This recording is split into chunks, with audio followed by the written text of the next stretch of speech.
अरुणाचल प्रदेश की बर्फ से जमी पहाड़ियों में एक सुबह जब लोग अपने घरों से बाहर निकले तो उन्होंने बर्फ पर ऐसे पैरों के निशान देखे जिनका आकार इंसानी पैरों से कहीं बड़ा था। निशान इतने गहरे थे जैसे कोई भारी चीज रात के अंधेरे में धीरे धीरे चलते हुए गांव के बिल्कुल पास तक आ गई हो।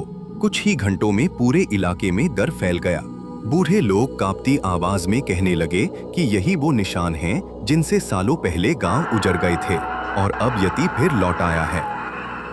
उस रात कोई बच्चा सो नहीं पाया।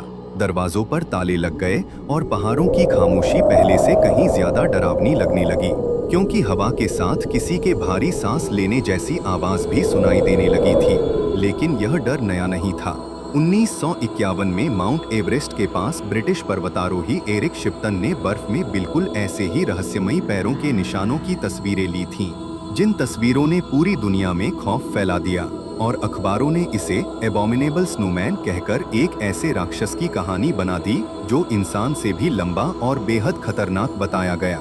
जबकि तिब्बती लोक कथाओं में यति को पहाड़ों का रक्षक माना जाता था, लेकिन डर और गलत अनुवाद ने उसे एक भयानक दैत्य में बदल दिया। इसके बाद दशकों तक लोग उसे ढूंढने हिमालय की मौत जैसी ऊंचाइयों में गए।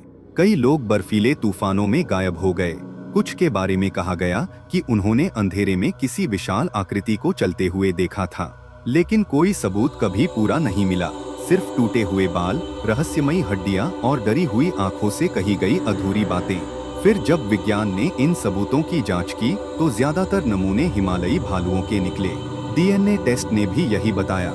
लेकिन पहाड़ों में रहने वाले लोग आज भी मानते हैं कि विज्ञान हर सच नहीं जान सकता, क्योंकि जब आधी रात को बर्फ चरमराने की आवाज आती है और दूर कहीं भारी कदमों की गूंज सुनाई देती है तो उन्हें आज भी लगता है कि यति कभी गया ही नहीं।